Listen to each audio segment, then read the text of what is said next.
Good morning to all Legacy Conversation viewers from nice warm East London this morning. I was privileged enough to have gone on the Angolan tour last year in July to, in particular, the smoke shell base that was attacked during Operation Skeptic. Sadly, we lost 13 men and many more injured. I was part of that operation, although luckily enough not to have been in the thick of things. I took Paul Lowe, the platoon commander of B Company Platoon 1, and he lost 12 men that day, 10th of June 1980. He also had, I think, 17 men casevaced, and it was really important for him to get back there. I also took H.P. Ferreira and his wife Fia with me. H.P. was shot by a 14.5 mil anti-aircraft gun at virtually point blank range, and amazingly enough survived that. But 42 years later, 100 operations later, he's still battling with the effects of that.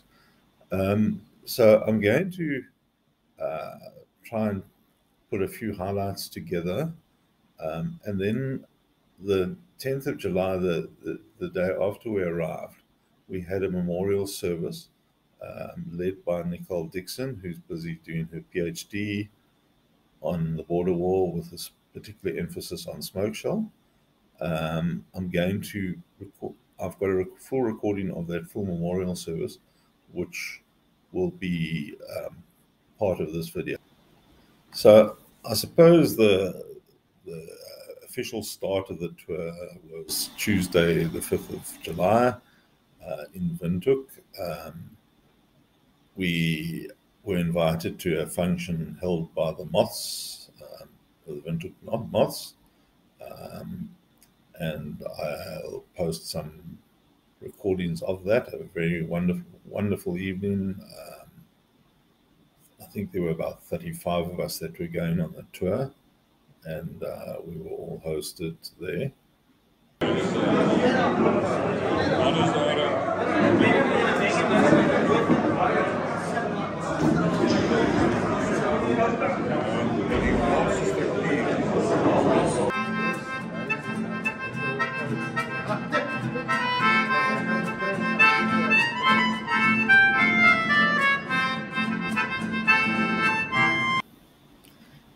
The next day we left for Tsumeb.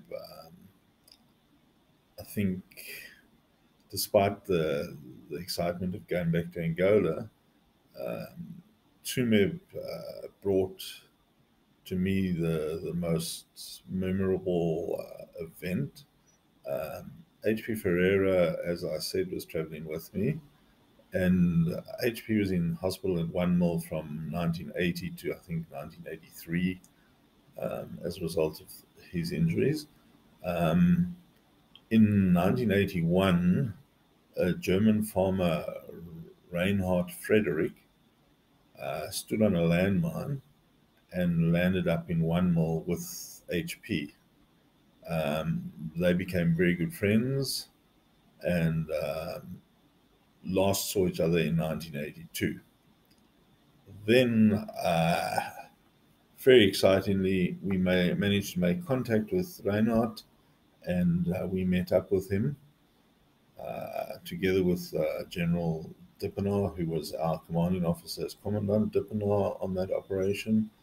And the previous year, 1979, Commandant Dippenaar had been in charge of organizing the defense mechanisms for the farmers and had become very friendly with Reinhard. I'm going to post a picture of that reunion. The smile on the faces of those three men, and in particular Reinhard, is just indescribable. It was such a fantastic moment. Then, with a stopover in Oshikango, we then camped just outside Jiva for a night, and on the 9th of July arrived at the Smoke Shell battle site. Awesome experience, discovered bunkers that still exist after 42 years, and I think that probably the most exciting find was the spot where Rattle 2-1, Paul Lowe and HP Ferreira's Rattle burnt out. A certain amount of burnt out 20mm rounds, R1 rounds, R1 magazines. So it's quite an interesting day. I'll again post some pictures of those finds. So the 9th of July, we spent the night camping on the Smoke Shell battle site, and the next morning had a very, very emotional memorial service for those left behind, or those that didn't make it out of the battle. A memorial was, a monument was erected for them, or in memory of them, and I'm going to post the video. The memorial service was led by Nicole Dixon, who is a pastoral therapist and is currently completing a PhD on the border war with a particular emphasis on smoke shell. So vir my is dit die stadium 'n groot gewaarwording, as ek dit so kan stel. Om te dink ek was 42 jaar as 'n youngster sonder enige gevegservaring in my vuurloop hier saam met julle mense en die lede van daai gevegseenheid wat ek wou sê daai stadium volgens my die best gedrilde gevegseenheid in Afrika en seker buite miskien die Israeliete in die wêreld was. So dit is vir my 'n groot voorreg om julle hier te verwelkom. En voor ek want ek het hierdie wat ek nou gesê het ek eintlik al 2 dae gelede 15 keer opgesê in my kop en ek het nou gesê dit wat ek nooit aan gedink het nie. So laat ek liewer gaan sit en ons kan voortgaan met die seremonie. En ek vra dus vir Paul om nee wag, ekskuus, generaal wil nou iets sê. Nee, okay. Paul, kom gaan voort met die volgende sessie. Dankie.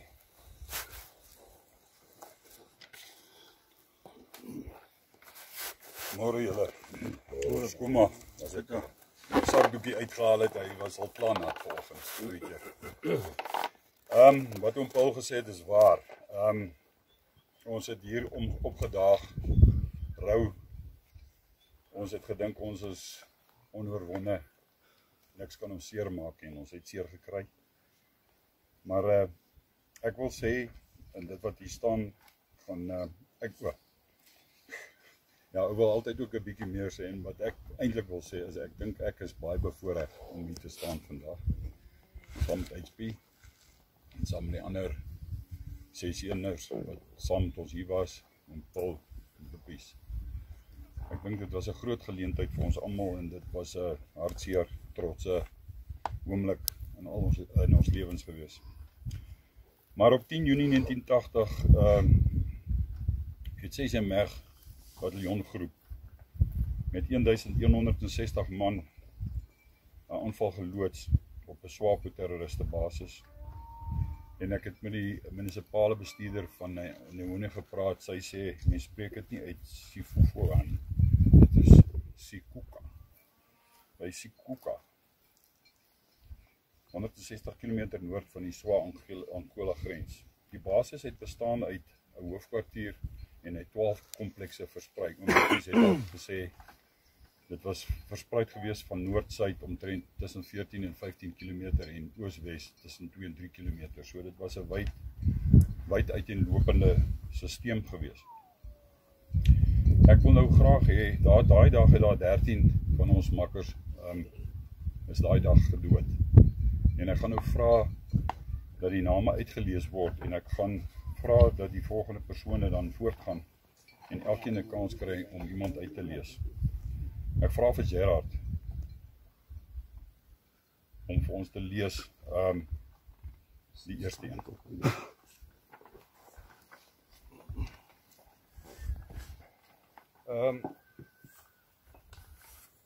Luitenant Hannes de Tooy. Ek het hom toevallig baie goed leer ken in die weke voor die operasie en ek en hy het nogal groot vriende gehad, baie lekker gelag, selfde tipe uitkyk op die lewe gehad en ek was redelik geskok toe ek hoor hy is oorlede. En his Ratel 20mm cannon jammed during the attack and his vehicle was in turn attacked by about 50 enemy ground group troops. He continued to engage the enemy with a Browning anti-aircraft machine until he was mortally wounded by enemy rifle and machine gun fire. He was 22. He was posthumously awarded the honoris crux for his gallantry. Wie is die ander persoon wat ons besluit het ek moet lees? Okay. Rifleman Gert Johannes Venter. He was the anti-aircraft gunner on the Ratel, and as he tried to disembark from the vehicle through the anti-aircraft gunner's hatch, he was hit in the stomach by a 14.5 round and fell dead next to the vehicle. His body was completely charred as the Ratel burnt out. He was 25. The platoon headquarters was called call sign 21, which was my Ratel, was engaged by a 14.5mm Soviet ZPU-1 anti-aircraft gun, and the armored-piercing incendiary projectiles penetrated the left door and rear of the vehicle. A hand grenade, I thought it was a Claymore, but it's irrelevant at this stage, that was inside the door rack, exploded with the impact, and the Ratel immediately caught fire. The personnel hastily evacuated the Ratel to find cover from where they could return fire. The casualties on this Ratel were the following, and I'll ask Mike Bale for reading out the following names. Ek het toevallig die boek Folks al uitkom met kontak gemaak met Frans Wallocher se ma wat nog steeds lewe in op daai stadium met sy pa ook nog gelewe wat baie siek was op daai stadium. En ek het 'n effort gemaak om die boek te gaan skenk vir hulle. En ek het so 3 ure by die ek en my vrou het so 3 ure by die tannie by aan huis. En Frans was sy broer was ook teenwoordig en nog 'n ander ou wat ek nie meer sy naam kan onthou nie. In elk geval, dit was 'n redelike emosionele ontmoeting vir my met die ou tannie en hy het baie vrae gevra en ek het baie vrae geantwoord. Partykeer het ek nie die waarheid gepraat nie want ek het nie die nodigheid gesien vir sekere gebeure op die dag nie. In elk geval, Frans Wallocher, he was seated at the left door where the 14.5mm armor-piercing tracer projectiles penetrated, and he was killed instantly when the hand grenade exploded. His body remained in the vehicle, and he was completely charred. As the Ratel burned out. He was 19 years old. Moet ek die volgende een ook lees? Let me just read that first. Then you can stand, Mike. Just stay at Ratel 2 on Alpha. That was the Alpha section. Was engaged from the front at virtually point-blank range by a Soviet 23mm ZU-23-2 anti-aircraft gun. The casualties in this Ratel is as follows. Okay, Hardes Johannes Kemp. Ek het toevallig ook, hy's 'n Kreeusdorp mannetjie en ek het nou nog kontak met sy broer Ampie. Die ouens het ook nog baie vrae. Ek dink dit is meeste van dit is nou al reeds beantwoord. In elk geval baie nice mense. Hardes Johannes Kemp. He was the driver of the Ratel when the 23mm high explosive rounds penetrated the windshield and peppered his chest and face with lethal shrapnel and pieces of windshield glass. He was conscious. He lost consciousness and died a short while later while still seated in the driver position. He was 19 years old. And the next one, please. Dit is Fourie, né? Johannes Hendrik Fourie. He was standing up in one of the right-hand side fighting compartment hatches, throwing hand grenades into the enemy position when he was hit in the midsection by a 23mm bullet that killed him instantly. His body was pulled back into the vehicle by his comrades. He was 20 years old. Dit was allemaal van 2 en Alpha. Ek wil weer terugkom na 2 en toe en ek wil vir Brian vra kom te lees die volgende. Boeta, Rifleman Petrus Johannes Joubert, Piet Joubert. Hy is een van die min wat ek eintlik geken het van die meeste van hulle, want hy het op 'n stadium langs my in die bungalow gebly in tweede fase vir 'n kort rukkie toe hy nog virus geword het. Petrus Johannes Joubert. He was successfully exited the vehicle and took cover in an abandoned enemy position. After a short while, he decided to break cover and ran towards another rattle to draw attention. But as soon as he stood up, he was hit in the chest by an enemy rifle fire and fell back into position. He died before any help could arrive. He was 19. Okay, then section 3, Brian, ek wil vir nou weer vra vir die ander drie. Okay. Section number 3, but okay, I want to come back to Gerald again. Gerald talked about Venter, and I think amongst Lieutenant De Tooy and Hannes Venter, I first want to tell a story about Venter. He was a storeman. And he refused to stay in the base. So the gunners took him on a crash course of anti-aircraft Browning. And I think between Lieutenant De Tooy and Gert Venter, they killed most probably half of the kills. It's sad to say, but it's like the Americans say, kills with a aeroplane gets chipped on the aeroplane. They had the most kills, I believe. Then we go to 2 on Charlie, section 3. They had a broken axle and they were swapped by call sign 9 Golf. I'm going to read this myself. Rattle G 9 Golf drew concentrated fire from a Soviet 23mm gun anti-aircraft and was deployed with 3 other Soviet 14.5s and was hit several times. The rattle was seen to turn immediately towards the 23mm sight and came to a halt. The casualties in this vehicle was Corporal Paul Kruger,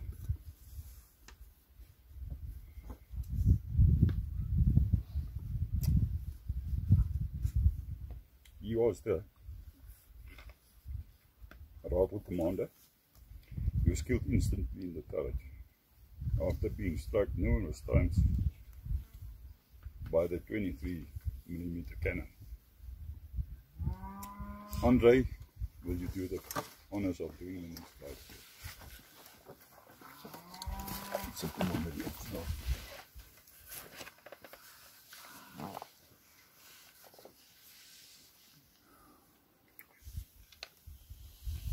Seven 721 0839 BG Rifleman Stephen Maritz Cronier.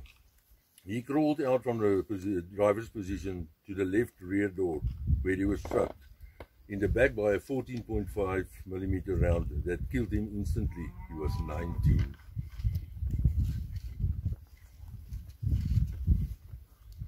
Seven 1423 DG Rifleman Michael Clarence Light. He was seated in the left section of the rattle with a hand grenade that the Vito had dropped, landed in his lap and exploded. Killed him instantly. He was 19. Okay, I'm going to ask Andrew to do the next one.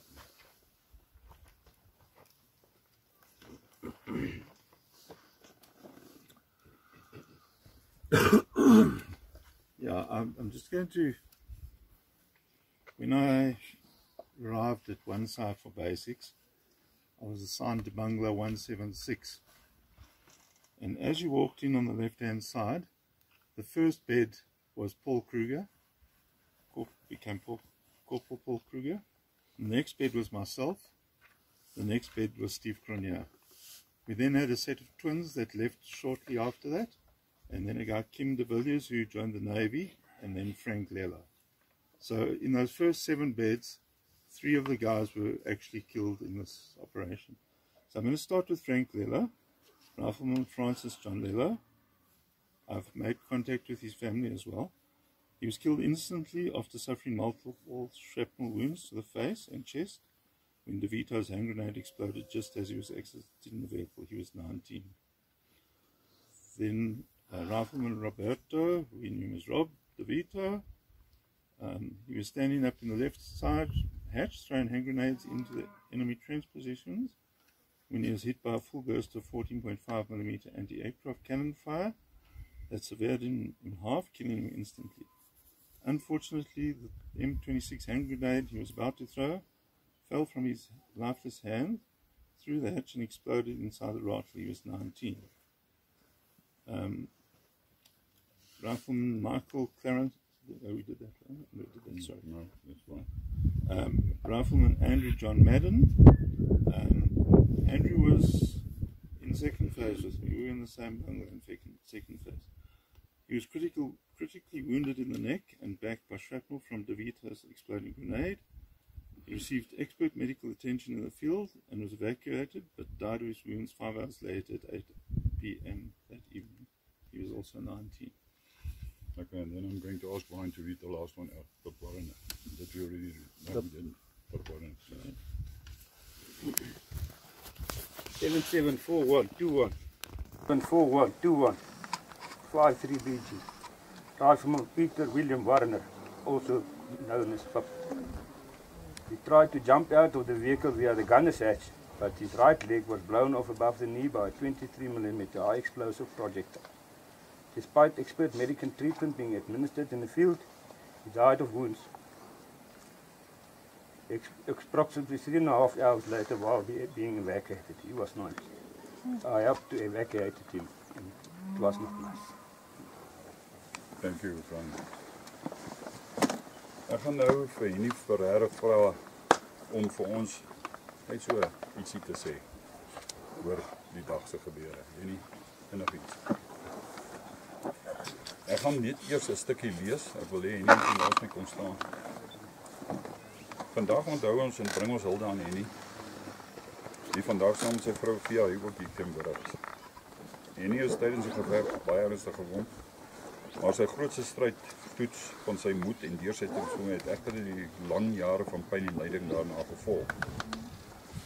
Hy moes ongeveer 93 operasies en ander mediese prosedures ondergaan terwyl hy stadig van sy ernstige gewonde liggaam en gees herstel het. Dit was 'n aardige ervaring, maar uit sy dapperheid van gees en sy geloof het hy ongedeerd uit die stryd uit opgestaan. Op verskeie maniere is hy die toonbeeld van veggees, deursettingsvermoë van die Suid-Afrikaanse soldaat in die algemeen en veral die manne van 16 Mei. Baie van ander verhale van ander helde verdien ook om vertel word, maar laat ons dit vir die toekoms oorstaan. Hier is die manne almal. Ja, Boetas 1081. Dat is vir my vinnig oor gewees. Jy sien kom jy in, jy sien ook van die deur, jy hoor die verskillende man op radios praat en jy weet sê, maar jy volg net wat jy moet doen. En dit wat ons gedoen het, dink ek, is goed gedoen. Dat wat Paul gedoen vir ons. En nou glo ek dat as oorlog nie so sy opleiding gebruik het soos wat hy opgelei is en voortgegaan het om 'n situasie te beredder. Kon dan al 44 van dood gewees het. Ons moet nie kyk na die 12 of 13 wat dood is nie. Ons kyk van die res van die peloton wat bly leef het. Dis te danke aan goeie opleiding. Dis te danke aan iemand wat op 'n stadium net moes besluite maak homself. Die besluite dat ek wat hy gedoen het was goed. Alhoewel hy my lewe gered het, wat hy my in die raadling gesit het. Ek kan hom nooit, hy weet. Daar's nie 'n woord, dankie bestaan nie in daai woord, daar's nie 'n woord wat nog bestaan, of hom dank my dankbaarheid te bewys nie. Ons kom 'n langs pad saam, dis 'n man wat baie moeilike tye het, my 12 uur nie, weer in die nagbel. Kan mekaar net hallo sê, dan voel ons beter. Dis die man wat die telefoon aan die ander kant antwoord. As die dinge vir jou te veel raak, nag, jy kan slaap nie. Dat jy 3-4 keer al sterkpynpille geneem het. Jy het al 3 slaappille in. Maar jy kan steeds nie slaap nie. En my vrou Pia het al goed hier gaan saam my. Die Here het engele op aarde gesit en sy is een daarvan. Ja, Baksteen, jy ook. Julle wat met ons gevalle elke dag moes werk. Julle wat my derms moes skoonmaak. My blaaspype moes skoonmaak. Maar tog as familie opgetree. En julle wat jong was self, ook my kinders. Maar ja, die tydperk in die hospitaal was lang. Die tydperk wat ek uit die hospitaal het gekom het en nie geweet het. Waar ek vir die mense by die Heermakantoor gaan vra het, of nie vir my werk het nie, sê hulle nie, ek is te vorde.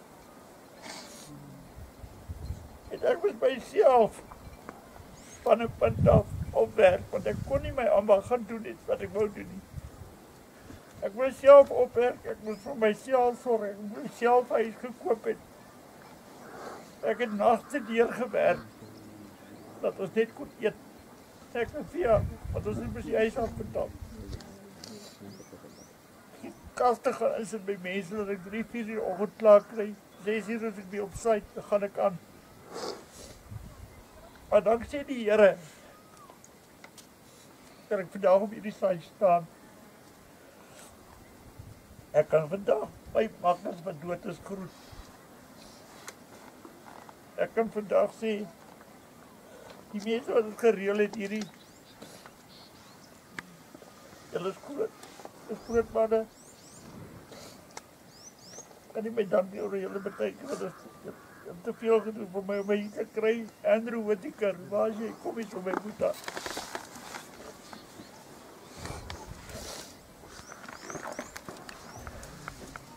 Dit is 'n voorbeeld van, hy is 'n voorbeeld van 'n mens wat nie baie woorde het nie.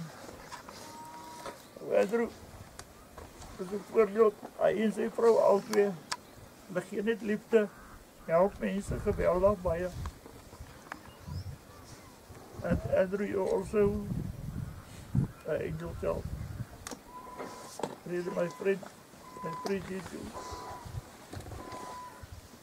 And as long as I live, you guys will always be with me. Ek kom ooit wat ek nie ken nie, maar as ek goed hier kyk, is julle maar allemaal my boetas. Ek gebruik die name nie, al die name is boeta. Waarom te pies, waarom Johan? So ja, ek wil net sê die tyd wat ek, die tyd in die hospitaal was wel erg gewees, maar die tyd na die hospitaal, wat jy kom, dokter ook, ek kon 'n paar dae huis toe gaan, met my sakkie so goed Daar was 'n suster op teen so wat altyd as ek huis toe gaan het, alles kon kyk en reggemaak het. En so was ek by die huis gewees, sonder wetend laat die bond, dit was redelijk toe gewees, dat daar absces bezig was om te vorm. Ek het so by die toilet gaan sit, met my maag wil gaan, en ek gegaan, maar dan niks uit toilet geval nie, want my maag was redelijk gewerkt. Toe ek opstaan, het my rug opgebars, toe spuit alles achter by my rug uit. En onmiddellik het van die senuwese weer beskeer geraak en geskeer. En die dag, die dokter my kon inspuit vir die pyn. Hoor ek op met my ma aan die ander kant, Here, vat hom asseblief, vat hom net asseblief, Here, kom haal hom. Dan bestaan ou, die liefde wat ek van haar kant af gekry, dat sy bereid was om my te skenk vir die Here. En net om my verlos te kry van die pyn. Maar ek het eer gehad om vir my male 18 jaar, 19 jaar my pa te sorg. Ek het 'n huis gebou, met hierdie hande, met hierdie lyf, het ek self 'n huis gebou. Ja, kan ek betuig. Daar was ek bly het ek nog weer baie goed self gedoen. Ek is lief vir werk wat ek het vir 3 jaar nie geleerd het gehad om my hand te versit nie, want ek moes op my rug lê en ek het omgekyk hemel toe. En dan had ek geleer dat die groot meester in die hemel, as jy om in jou kant het, kan jy vir vyande lief wees. Jy hoef nie te worry oor hulle, want die Here is vir jou. So mense, ek wil net vanmôre vir julle sê, baie dankie. En ek hoop in die toekoms dat almal van julle 'n goeie lewe sal hê. En ek hoop dat ons kinders of ons kleinkinders of niemand ooit weer in 'n lewenspoets sal deurmaak wat ons deurgemaak het nie. Want daar's 'n geslag wat dinge deurgemaak het, wat nou groot mense is, en van hulle elke nag of droom oor oorlog, wat sielkundig uitgeput is, en wat ons nie eens van weet nie. Ons almal dink, posttraumatiese stres is maar 'n woord, maar as jy dit nie in jouself regstel, in jouself, in jou software in jou kop kan regstel nie. Medikasie gaan dit verlig, maar gaan dit nie genees nie. Jy en die Here alleen kan posttraumatiese stres oorleef. As jy elke aand op jou knieë gaan, vir die Here vra, ekskuus vir hierdie dag, vir die foute wat ek gemaak het, help my volgende dag dat ek nie weer kan doen nie. Ek ben vir jou is nou amper 8 jaar getroud. Ons het nog nie een hand kwaad vir mekaar geslaap nie. Elke hand mekaar se hande gevat en gevat. My skat, jy weet, ek kan nie vir jou. Ek is lief vir jou, hè? Ja, en ek wil net die Here vra, seën al hierdie mense asseblief, Here. Help hulle, en maak dat ons veilig by die huise weer kom. En dankie vir hierdie dag, om die naam sal alleen. Amen. Amen. Dankie julle. Dankie uitskryf.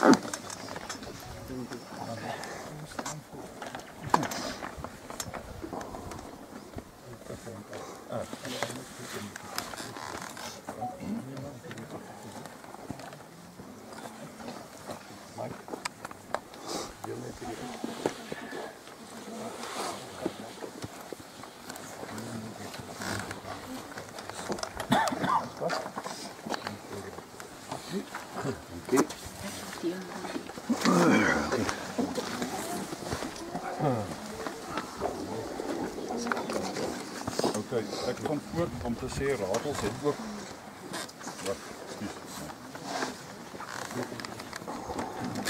ratels het ook oorleef. Verskeie ratels-gevegvoertuie is tydens 'n geveg deur vyandelike rivier getref wat tot die dood en verwonding van verskeie manne gelei het.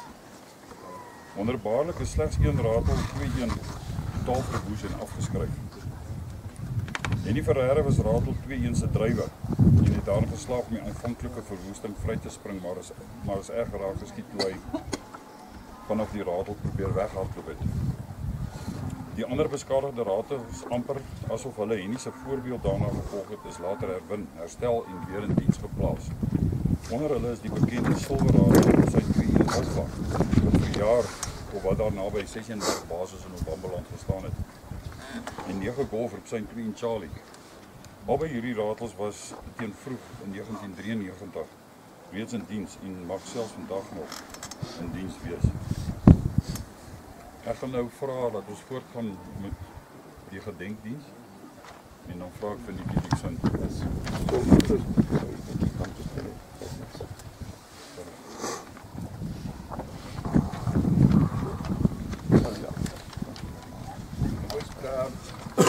Ons gaan nou voort met die dalk van die monument. I'm just going to have something to Excuse. Is dit eers? As ek nou hier It's a later edition. A bit of what I'm going to say has been said already this morning. I didn't know it was going to come up, but it's fantastic, emotional, exciting to be here today to pay tribute to our brothers lost here 42 years and 1 month ago. They were all heroes and will not forgotten. My address today focuses on 3 issues. Firstly, not taking anything away from those lost here on 10th of June 1980. I would also like to pay tribute to all the other heroes of that day. Some received recognition, most did not. Many on the ground went unnoticed, as they say of lives that day. The chopper pilots, their crews, the medics, the doctors, both on the ground and waiting back in Southwest Africa and Namibia and SA. It's no mean feat that 17 Kazovacs that day, not a single one perished. I think that's a huge thing. And secondly, I would like to focus on 4 heroes in my opinion. They have been spoken about today. I'm not a religious man. As a Soti, our religious welfare was not very well attended to. As a Catholic, I and many others were abandoned by our church. We refused to send priests to the border area. Most other traditional English churches paid lip service to our needs by sending the minister to the area every 2 to 3 months. There was no formal counselling program for young boys facing the trauma that we faced. But enter a giant of a man, so sadly no longer with us. Germany Bram the Roo actively sought out and befriended many of us young English speakers and gave us the closest thing to psychologically counselling possible.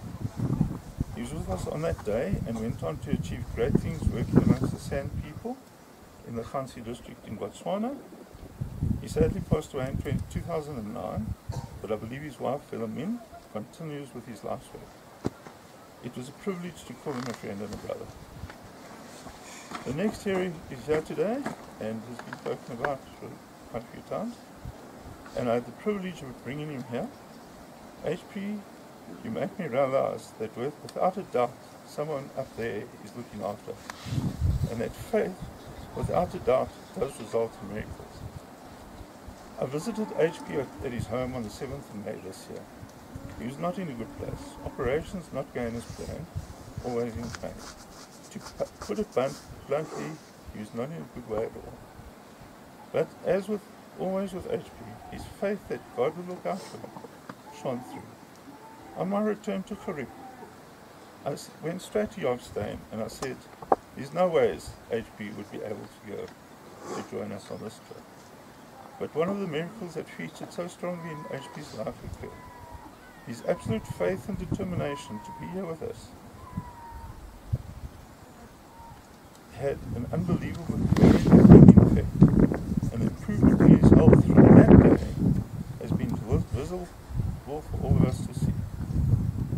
course, HP is not new to miracles. He survived from 10th of June 1980. His survival from 10th of June 1980 was definitely one. His fathering of a son and daughter was definitely another. HP is such a positive example to so many, and it's my privilege to call him my brother. My father lost both his legs 4 years before he passed away. I saw that despite him being a very positive person, behind the scenes could be very different. My mother was and still is a fantastic person who took huge strain looking after him through the ups and downs. The depression, just the frustration of not being able to do all the things he would have liked to have done.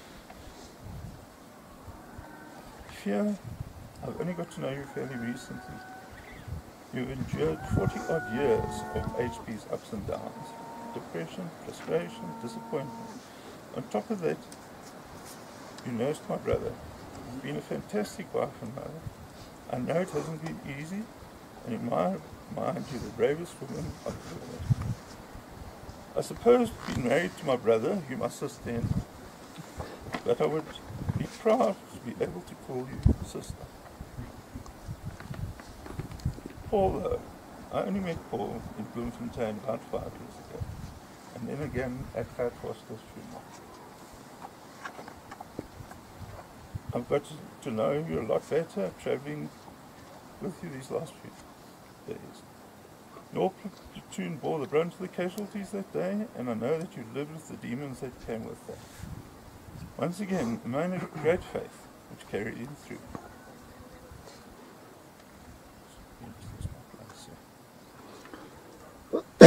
But I want to say to you today, through your leadership on that day, another 30 lives were saved. Well done. And then finally, and I hope I'm not being controversial here, our 13 brothers were all taken from us.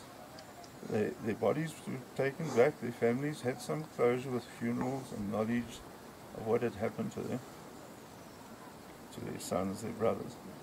On that day we were up against a formidable enemy, many of whom lie buried in this area. Many of their families have no knowledge of what happened to them. I would like to pay tribute to them as well. They fought a good fight. May they rest in peace. Thank you.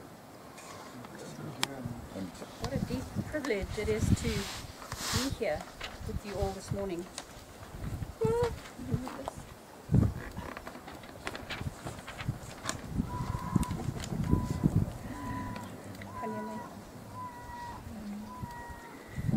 So the operation objective for the 10th and 11th of June 1980 was for 61 MEG to destroy the SWAPO command, control and logistic structures at QFL and Dionde complexes respectively.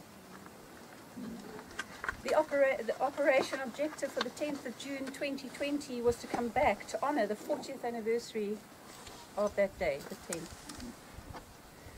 And here we stand, here we're present today, 42 jaar en 1 maand later, op die doelwit van Smoke Shell. 42 years ago, a yellow motivational card, which we were all given yesterday, was given to all the members of the group by then Commandant Johan Dippenaar, bearing the words, "Now is the time for yourself, your comrades, your battle group, your country and people, your God."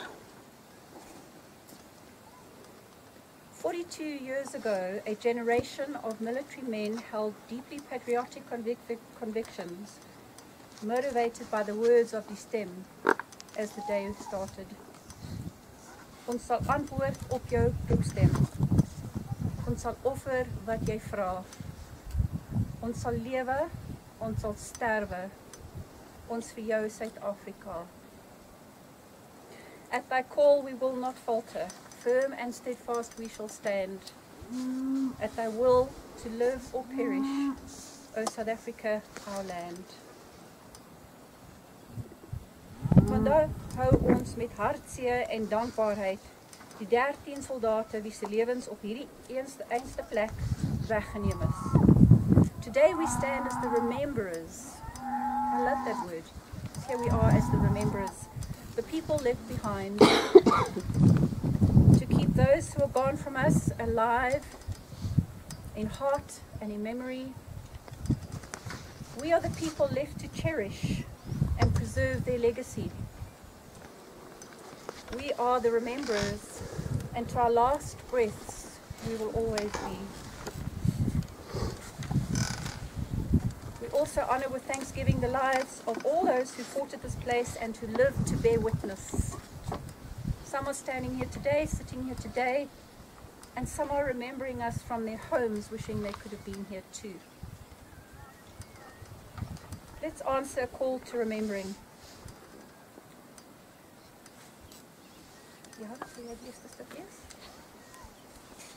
They shall grow not old, as we that are left grown old.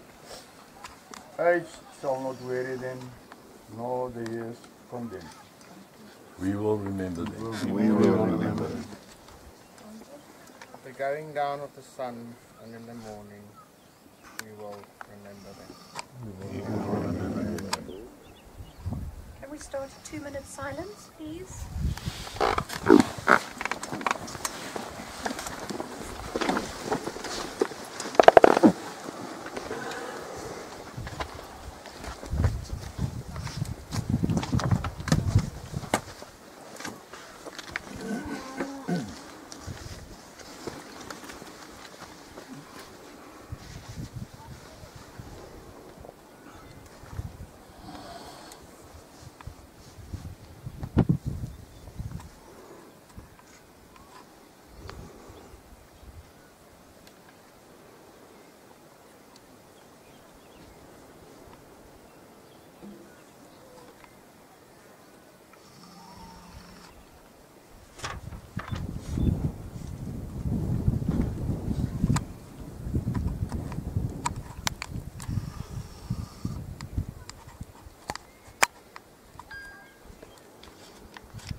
Bring justice to all people and establish harmony among the nations through Jesus Christ our Lord.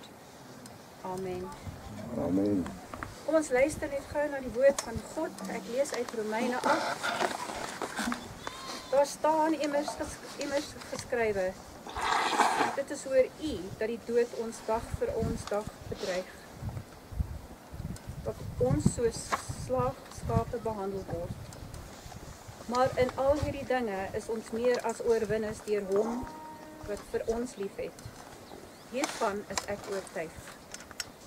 Geen dood of lewe of engele of magte of teenwoordiges of toekomstige dinge of kragte of hoogte of diepte of enige iets anders in die skepping kan ons van die liefde van God skei nie. Die liefde wat daar is in Christus Jesus ons Here. We thank God for His word. And just to mention that when I was preparing for this morning, before we left, I settled on Romans 8, verses 39. And then in that little pocky that the moths gave us, the little bookmark that's laminated, is the same scripture as this.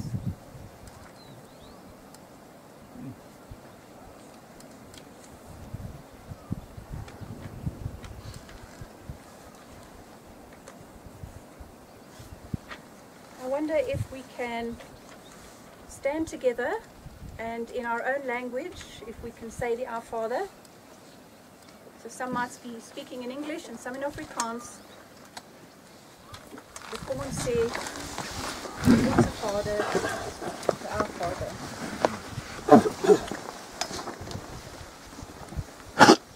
Our Father.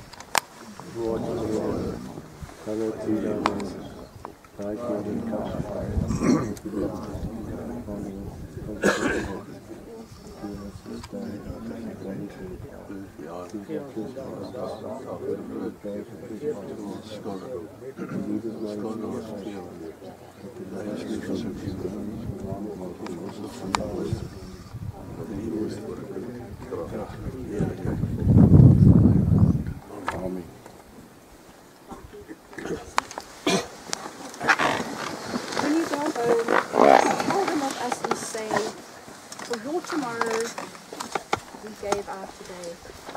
Amen. Die kers het uitgegaan met die wind. Maar ons gaan weer probeer, net om iets spesiaal te doen. And I'm going to ask two people who are not from Smoke Shell, if they would come forward and kind of help form a bit of a shade for the candle, the Christ candle, which has been lit. We're going to light it again, and then I'm going to ask certain people to please come forward, grab a tea light, and light it from that Christ candle, even if it stays alight just for that moment. So if I could ask two people to please come forward.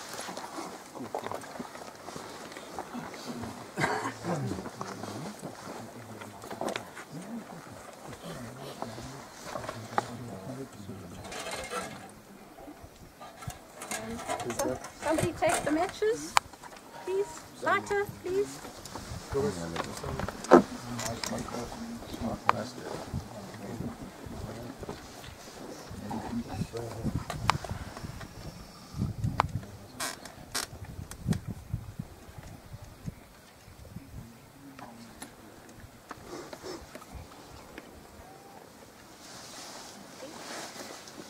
There's an invitation now for the 61 members who were at Smoke Shell to come forward and light candles for your 13 fallen comrades. And perhaps you can light for the same people that you read out about earlier. So please come forward.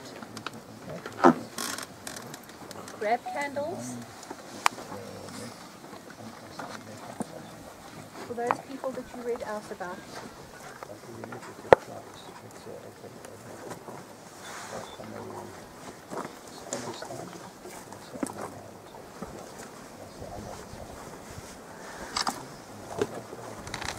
Even if it stays alight for a moment, Christ's light has been passed on.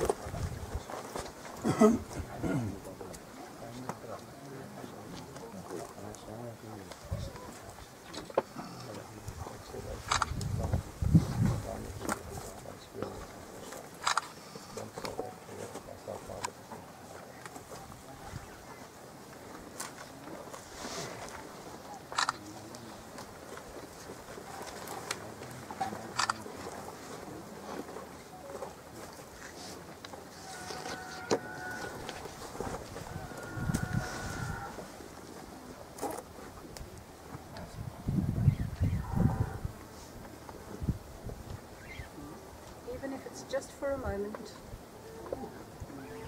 Christ's lights candle has been passed on.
om 'n kers aan te steek vir die moeders en die vaders wie se seuns nie teruggekom het nie.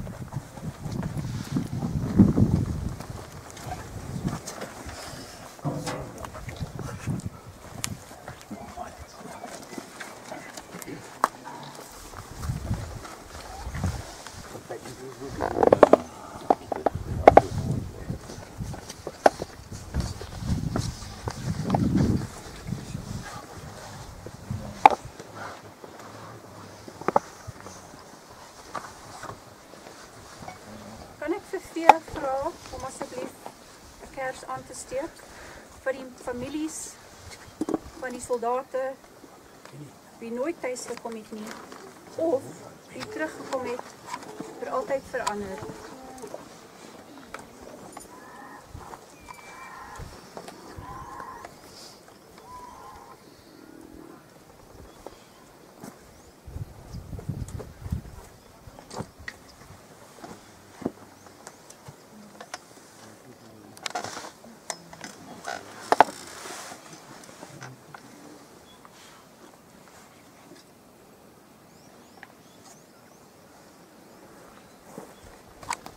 And then I ask Lisa and Laura to come forward to both light candles for the young fathers who never came home.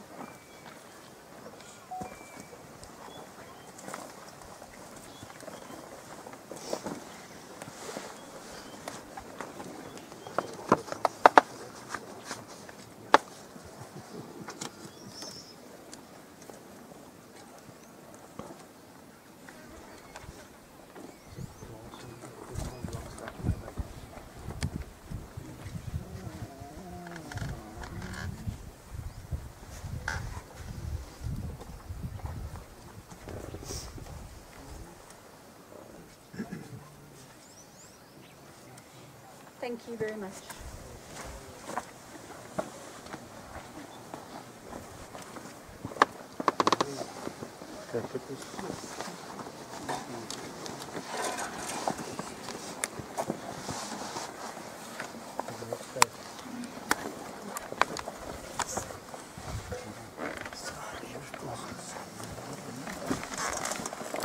In the name of the Father and the Son and the Holy Spirit. Amen. Amen. Amen.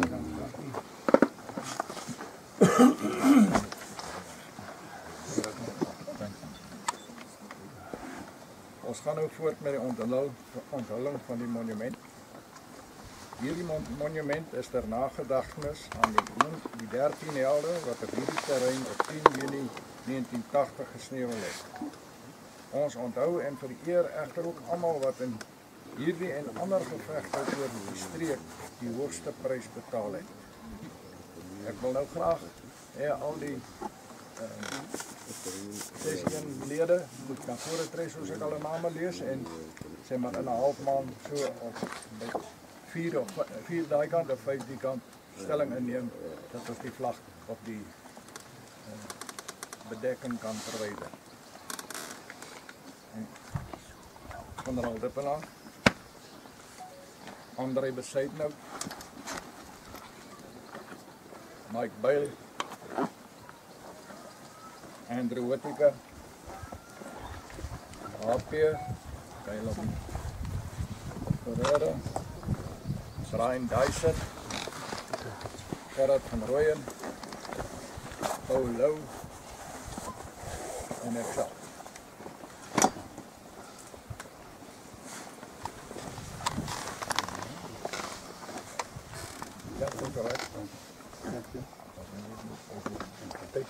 Okay, just grab a piece of it lig hom op. En julle twee daar oorkant van raal kom ons dan asseblief opvul. Op 'n gepaste wyse.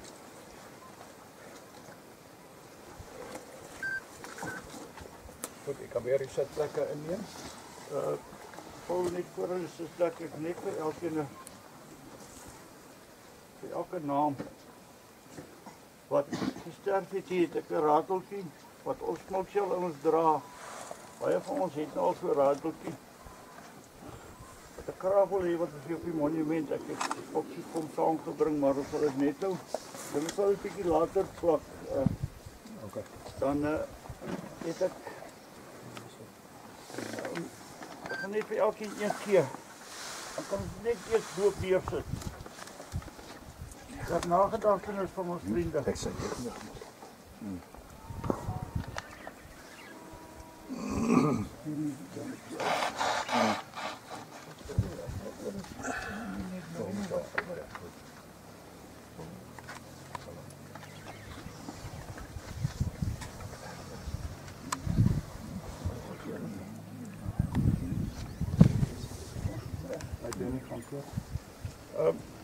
Ja, het was bijzonder om hierdie twee Kronie video te video voor die Berg, Kimpie, Warner, Peter, Madden, Luik, Lello, Loutje.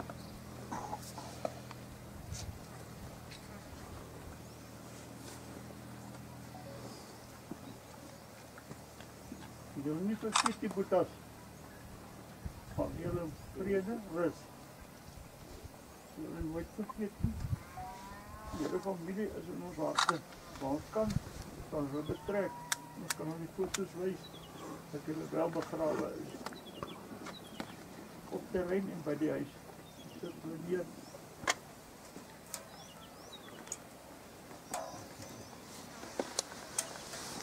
Ja, dat is wel niet.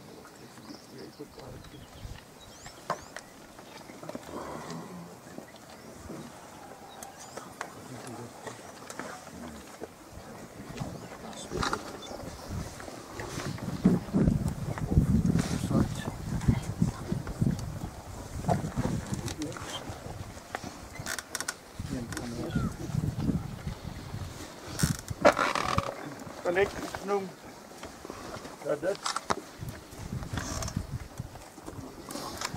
een van die nurses wat my verpleeg het.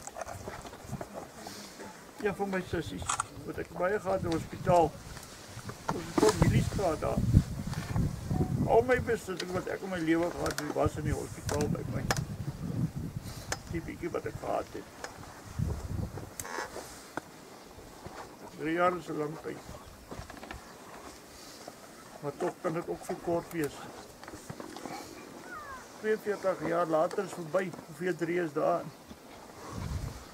Dankie Here daarvoor. Baie dankie. Ek het getel is 15.500 en iets dae later. Baie dankie julle.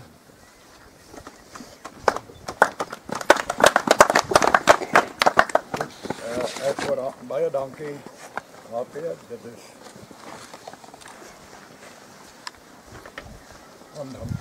Michelle nie aanneemlik die woord aandoenlik. Aandoenlik. Baie dankie. Mevrou en almal. Ons gaan nou voort met die kraanslegging en ek vra vir Tersius om daardie deel waar te neem. Okay.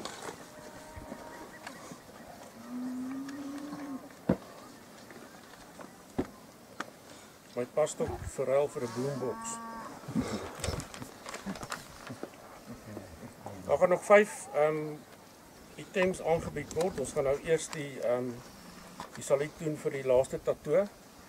En ons sou dan die 2 minute stilte doen, maar ons het dit klaar gedoen.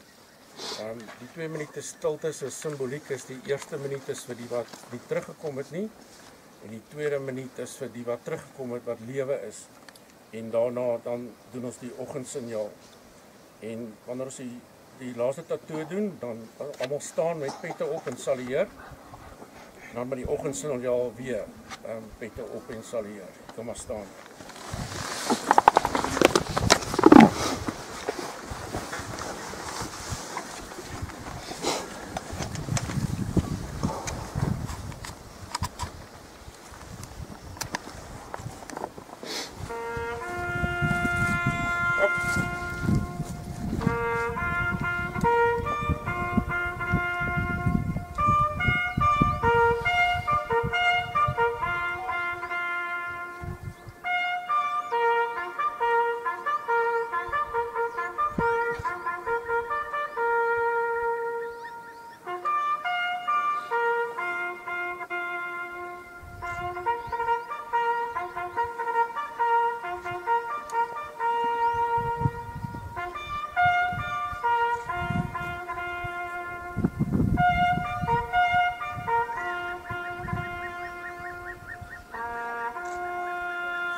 wat gesterf het en die wat geleef het.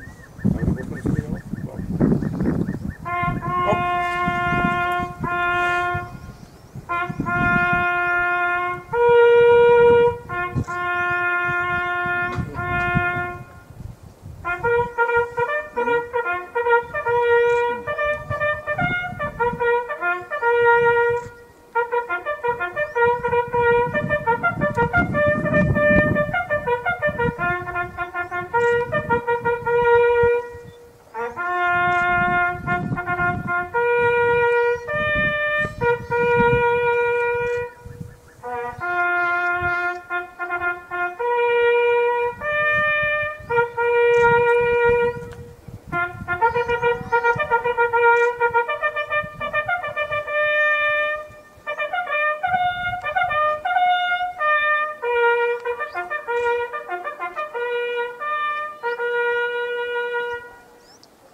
Sit.